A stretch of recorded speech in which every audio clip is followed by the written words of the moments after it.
ಸಕಲ ಪ್ರಪಂಚದ ಸೃಷ್ಟಿಕರ್ತ ವಾಸ್ತುಶಿಲ್ಪಿ ವಿಶ್ವಕರ್ಮ ಪರಬ್ರಹ್ಮನನ್ನು ಆಶೀರ್ವಾದವನ್ನು ಬೇಡುತ್ತಾ ಶ್ರೀ ಕಾಳಿಕಾಮಾತೆ ಹಾಗೂ ಸಮಸ್ತ ಕುಲಗುರುಗಳನ್ನು ನಮಸ್ಕರಿಸುತ್ತಾ ಇಂದಿನ ಸಭೆಯಲ್ಲಿ ದಿವ್ಯ ಸಾನ್ನಿಧ್ಯವನ್ನು ವಹಿಸಿರುವಂತಹ ನಮ್ಮ ಕುಲಗುರುಗಳಾದ ಶ್ರೀ ಪರಮಪೂಜ್ಯ ಜಗದ್ಗುರು ಅನಂತ ಶ್ರೀ ವಿಭೂಷಿತ ಕಾಳಹಸ್ತೀಂದ್ರ ಸರಸ್ವತಿ ಸ್ವಾಮೀಜಿಗಳವರ ಪಾದಗಳಿಗೆ ನಮಸ್ಕರಿಸಿ ವೇದಿಕೆಯ ಮೇಲೆ ಉಪಸ್ಥಿತರಿರುವಂತಹ ಅಧ್ಯಕ್ಷರು ಹಾಗೂ ಆತ್ಮೀಯರು ಹಾಗೂ ಎಲ್ಲ ಸನ್ಮಾನಿತರು ಟ್ರಸ್ಟಿನ ಎಲ್ಲ ಪದಾಧಿಕಾರಿಗಳಿಗೆ ನಮಸ್ಕರಿಸುತ್ತಾ ವೇದಿಕೆಯ ಮುಂಭಾಗದಲ್ಲಿ ನೆರೆದಿರುವಂತಹ ಎಲ್ಲ ನನ್ನ ವಿಶ್ವಕರ್ಮ ಕುಲಬಾಂಧವರಿಗೆ ಸಾಷ್ಟಾಂಗ ಪ್ರಣಾಮಗಳನ್ನ ಸಲ್ಲಿಸ್ತೀನಿ. ವಿಶ್ವ ಬ್ರಾಹ್ಮಣರಿಂದ ಸ್ಥಾಪಿಸಲ್ಪಟ್ಟಿರುವಂತಹ ಈ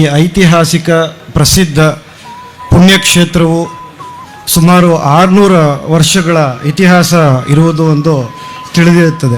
ಇದೊಂದು ನನ್ನ ಸೌಭಾಗ್ಯ ಅಂತಲೇ ತಿಳ್ಕೊತೀನಿ.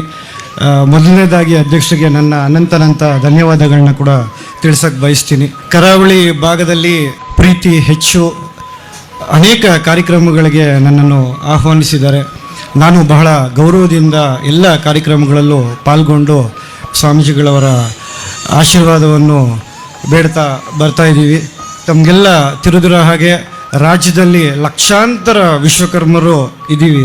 40 ಉಪಜಾತಿಗಳು, ಪಂಗಡಗಳು, ಅನೇಕ ಸಂಖ್ಯೆಯಲ್ಲಿ ನಾವೆಲ್ಲರೂ ಎಲ್ಲ ಜಿಲ್ಲೆಗಳಲ್ಲಿ, ತಾಲೂಕಿನಲ್ಲಿ, ರಾಜ್ಯದಲ್ಲಿ ಹಂಚಿ ಹೋಗಿದ್ದೀವಿ.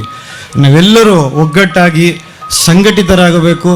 ಸಂಘಟಿತರಾದಾಗ ಮಾತ್ರ ನಮ್ಮ ಬೇಡಿಕೆಗಳಿರ್ಬೋದು ಅಥವಾ ನಮ್ಮ ಎಲ್ಲ ಒಂದು ಸಮುದಾಯಕ್ಕೆ ಬೇಕಾಗುವಂಥ ಎಲ್ಲ ಕೆಲಸ ಕಾರ್ಯಗಳನ್ನ ಮಾಡ್ಕೋಬೋದು ಅಂತ ಈ ಮೂಲಕ ನಾನು ವಿನಂತಿ ಕೂಡ ಮಾಡ್ತೀನಿ.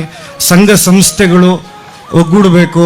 ನಮ್ಮ ವಿಶ್ವಕರ್ಮ ಕ್ಷೇತ್ರಗಳು, ಅನೇಕ ಕ್ಷೇತ್ರಗಳು ಅಭಿವೃದ್ಧಿ ಆಗಬೇಕು ಅಂತ ಕೂಡ ನಾವು ನಮ್ಮ ವಿಶ್ವಕರ್ಮ ಸೇವಾ ಪ್ರತಿಷ್ಠಾನದ ವತಿಯಿಂದ ಅನೇಕ ಕೆಲಸ ಕಾರ್ಯಗಳನ್ನ ಕೂಡ ಮಾಡ್ತಾ ಬರ್ತಾ ಇದ್ದೀವಿ.